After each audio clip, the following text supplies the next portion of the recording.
Hello, good afternoon বন্ধুরা। কাকলি রান্নাঘরে তোমাদের সামনে একটা নতুন রান্না নিয়ে আজকে এসেছি। মাছের মাথা দিয়ে মুড়িঘণ্ট।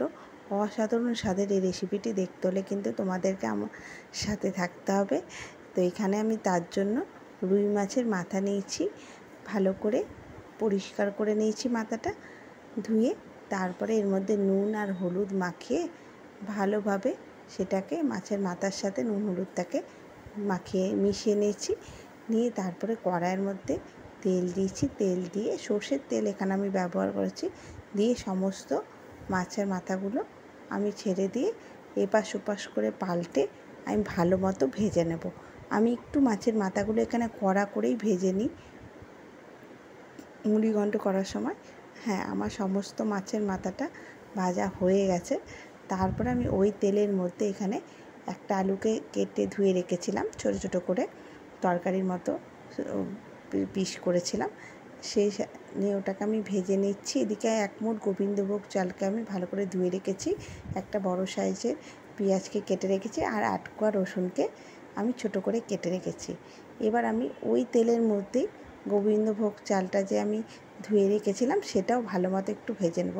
এখানে চালটা কেন ভাজছি, ভালো করে চালটা ভেজে নিলে স্বাদটা আরও সুন্দর আসে, আর চালটা ভেঙেও যায় না পরবর্তীকালে।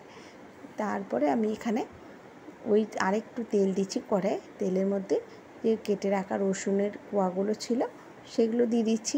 তারপর পেঁয়াজ দিয়েছি, পেঁয়াজটা ভালো মতো একটু ভাজা হলে টমেটো দিচ্ছি, আর 1.5 চামচ এখানে আদার পেস্ট দিচ্ছি, আর শুকনো লঙ্কার গুঁড়ো দিয়েছি 1 চামচ, আমি এখানে জিরে গুঁড়ো দিয়েছি, আর ধনে গুঁড়ো দিয়েছি 1 চামচ, দিয়ে সামান্য একটু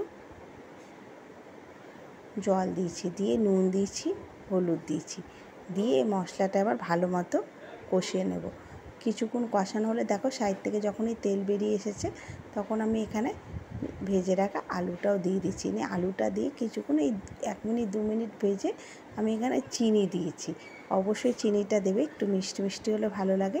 তারপরে এখানে ভেজে রাখা চালটাও আমি দিয়ে দিচ্ছি। চালটা একটু মশলার সাথে মিশিয়ে একটুখানি কষিয়ে নেব, জাস্ট 1 থেকে 2 মিনিট নিয়ে তারপরে এখানে আমি পরিমাণ মতো জল দিয়ে দিচ্ছি। আমি এখানে 1.5 বাটি জল দিয়েছিলাম, জলটা একটু বেশি দিয়েছি কারণ চালটা সেদ্ধ করতে জলটা দরকার, তাছাড়া পরবর্তীকালে জলটা অনেকটা টেনে নেয়, ওই জন্য জল দিয়ে আমি ঢেকে দিয়েছিলাম 10 মিনিট। গ্যাসের ফ্লেমটা একবারে লোতে করে দিয়েছিলাম। তারপর 10 মিনিট পর তোমাদের খুলে দেখাচ্ছে, এখানে 80% প্রায় চালটা আমার সেদ্ধ হয়ে গেছে।